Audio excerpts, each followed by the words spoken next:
Hello and welcome back, ladies and gentlemen, to another Historical Humans Reacts. And on today's episode, we're looking at the prehistoric sites of Talayoca, Menorca, which is an island in the western Mediterranean Sea that is owned and operated by España, by Spain. Yep. However, long before Spain even existed or ran the island, there was another culture here. The Uh, Romans? about Nope, even before them, about 3,000 years ago, there was a indigenous culture on the island that was home to uh, a number of cyclopean architects, and what that means is that these are people who built with large stones. Cyclopean masonry, some good examples of that is basically Stonehenge. It is when you are moving large blocks to build something. And even here, they take small blocks and make small block walls, small block step pyramids. Like they really got creative with the stone that was at their disposal. Yep, I mean, it is the most abundant building material around. yep, yep, yeah. What's more too is that they ordered them with what appears to be a number of astronomical orientations and viewshed considerations, indicating that these were more or less designed to interact with each other. All nine sites that we have for this World Heritage Site, which is very fun seeing it interact from hilltop to valley to hilltop. Yeah, absolutely. Yeah, so we know that it is all connected. We just don't know uh exactly how or why, because unfortunately no one has really left to tell us. It's just been so long, and there have been too many Romans in the area since then. They get everywhere. Once you find one, you've got more than one. I know they're like ants. You eat in your kitchen once and suddenly there's an invasion. Hey, Mom, I found this Legionnaire wandering through the hillside. Where did you find that? Put it back where it came from right now. You're gonna lead the rest of them home. Open the door, there's just an entire, like, legion. Oh god, they're like the cicadas that are outside my house right now. Oh, just out there buzzing. Every 13 years they come. Oh, Yeah. no. Oh, like Yes. the. Oh yes. The architects of Menorca uh had have engaged in what is basically, they found just about every way you could use cyclopean architecture and mortar free architecture, which is where you don't have anything but like gravity and craftsmanship holding the bricks together. They did just about everything you could do with it on this island. They got creative. They had one thing, and they learned how to make everything out of it. I mean, you really use your landscape to your advantage here, and even more than just building with the stones, they also inhabited a lot of the caves in the nearby hillsides as well. So Yep. they really expanded and they inhabited this area for over 1,000 years. I mean, Yep. we're Oh, looking at oh, yeah. 1600 BCE to 123 BCE.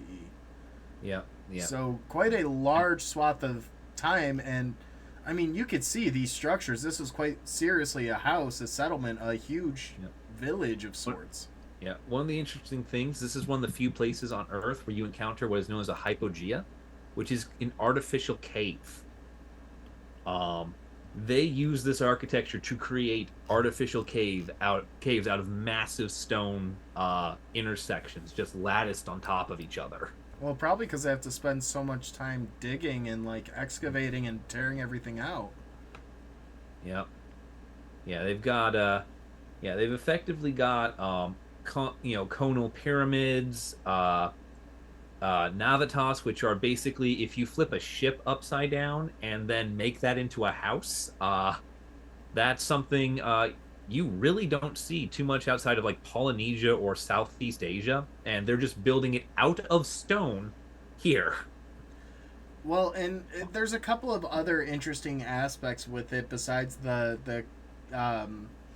circular houses, the conical shapes, but the fact that this and the village itself given the locations and sizes of the buildings, show a distinct hierarchical society.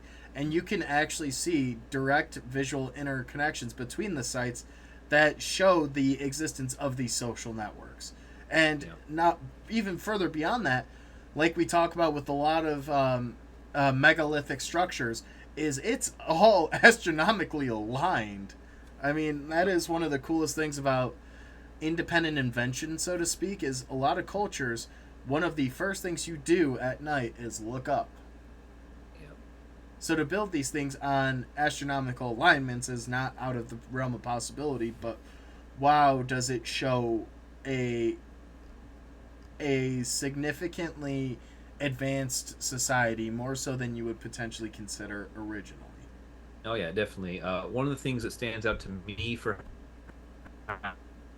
how advanced and how just clever the people on Menorca were is they figured out hypostyles, which is it's something that allows you to massively expand the amount of space you can have in a single building by effectively building colonnades and rows of pillars to support your roof and expand outward how much stone you can, you know, how wide you can Support. build things.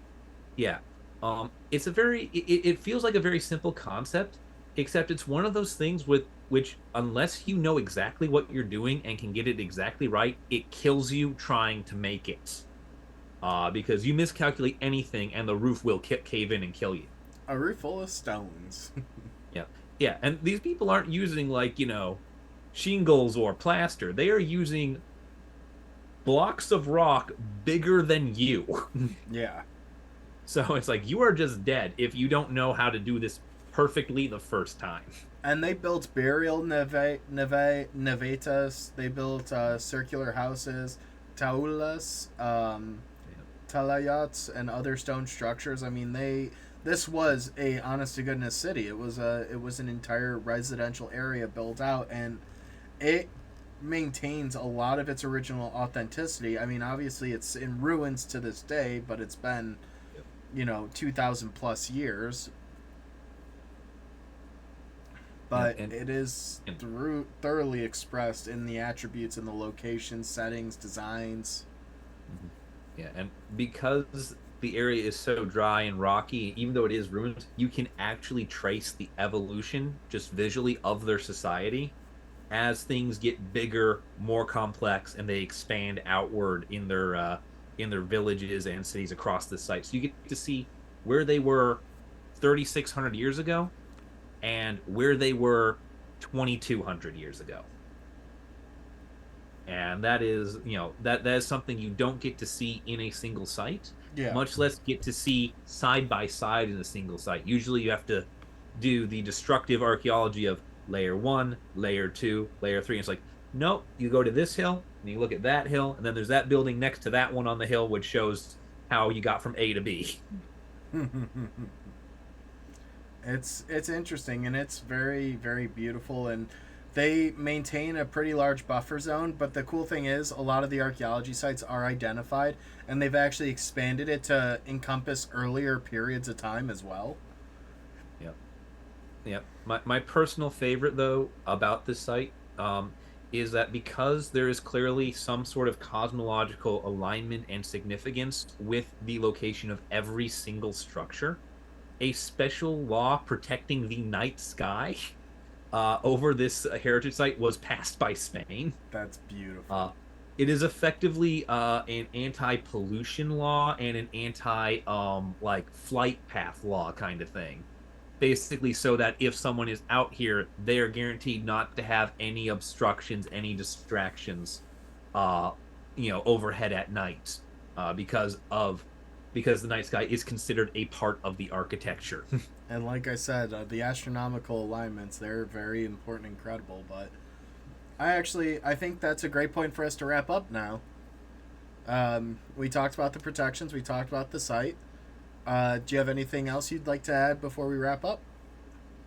No, I'm not seeing anything more to jump in on, at least not off the top of my head here. But this is very fun site to talk about. I was very excited when I saw this one. Yeah, we love talking about megalithic structures, especially Iron and Bronze Age period. So, yeah, figured this would be a good one. We're trying to do this to show off some of the lesser known sites as well. So, yeah, thank you guys for watching, and we'll see you all in the next video. Peace.